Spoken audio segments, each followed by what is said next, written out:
Yo, what is up, guys? Today we're going to be talking about a women's flyweight fight at UFC Fight Night Hermanson versus Vittori. Wow, Taila Santos is a top 25 flyweight in the world. Montana De La Rosa is basically a top 15 flyweight in the world.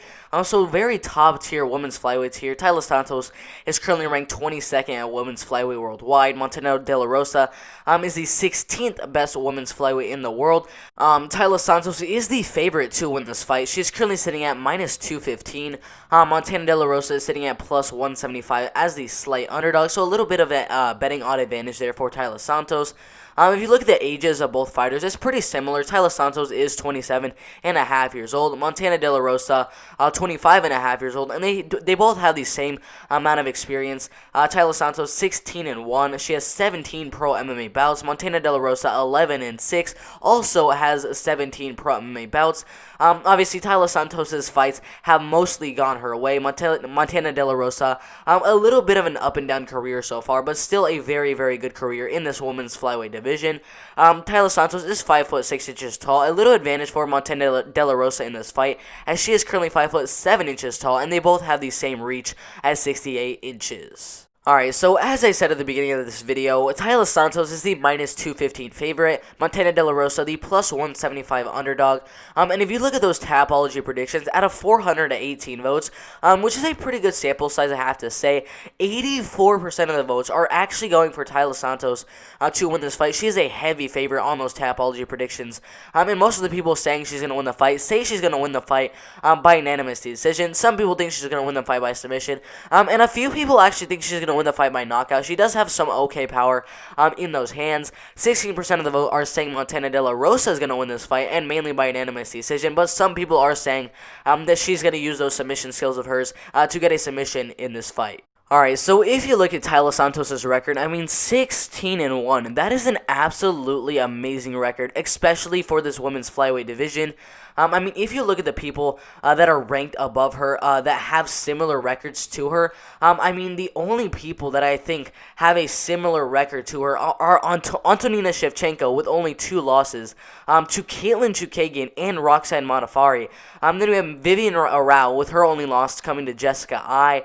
Above that, we have Cynthia Calvillo with only losses to Caitlin Chukagian and Carla Esparza. And then at the top of the women's flyweight division, a person with a similar record to Taila Santos is Valentina Shevchenko with only 3 losses to Amanda Nunes. Her record is absolutely insane. But when you look a little bit deeper into her record, she hasn't really faced the best competition at the beginning of her career. Lately, she's been facing much, much better competition. But at the beginning of her career, she was facing 1-0 people, 0-1 people, 2-1 people, 1-3 people. Not the best competition. She started her career back in 2013. She got 2 wins, a second round head kick KO, a first round knockout, first round knockout, first round knockout, first round knockout, first round submission, first round knockout, first round TKO, first round head kick KO. And at that point, she was 11-0, got a unanimous decision, another win. And that's actually where she decided to fight some better competition in 2016, where she got a first round knockout, got her a shot on Dana White's Contender Series in 2018. She won her fight inside the promotion by unanimous decision, went inside to the UFC, but ended up getting her first ever loss to Mara Barella by split decision in a fight that was very, very close. Could have gone either way. But yeah, she ended up losing that fight by split decision. After that loss in 2019, she didn't fight again for the rest of the year, as her next 3 fights ended up getting canceled with Ashley Evans-Smith, Ariane Karnelski, and Gillian Robertson. All of those 3 fights ended up getting canceled, 2 of them being in 2019 and 1 being in 2020. Back in June, that fight got canceled, and then a month later, after she was supposed to be scheduled to fight Gillian Robertson, she was then supposed to be fighting Molly McCann, who she ended up fighting on, I believe, 2 weeks' notice, and ended up winning that fight by unanimous decision. Molly McCann, I believe, is a top 20 women's flyweight in the world, so a very good competition that she's beaten inside the UFC. Then she was supposed to fight Marina Moroz on this UFC fight card, but that fight got canceled, and Montana De La Rosa is coming in on short notice to fight Montana De La Rosa. Alright, so if you look at Montana De La Rosa, 11-6, a pretty good record in this women's flyweight division. She started her career back in 2014 with 2 losses, actually. She lost her first fight to Jasmine Caseta by split decision. Lost her next fight as well by unanimous decision. She was contemplating quitting MMA at that point.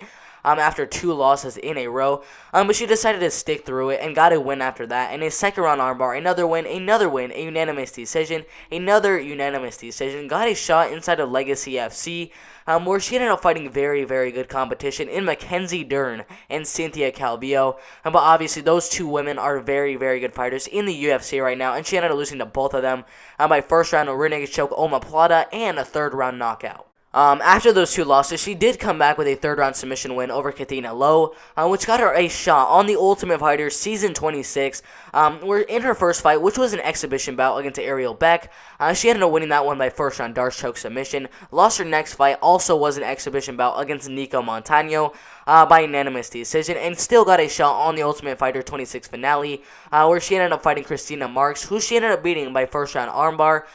Won her next fight on the Ultimate Fighter 27 finale as well, by third round rear naked choke submission over Rachel Ostovich, and then got another win over Nadia Kassem by second round armbar inside the UFC. Lost her next fight to, I believe, a top 10 flyweight in the world, and Andrea Lee, by unanimous decision. Came back with a unanimous decision over Mara Barella.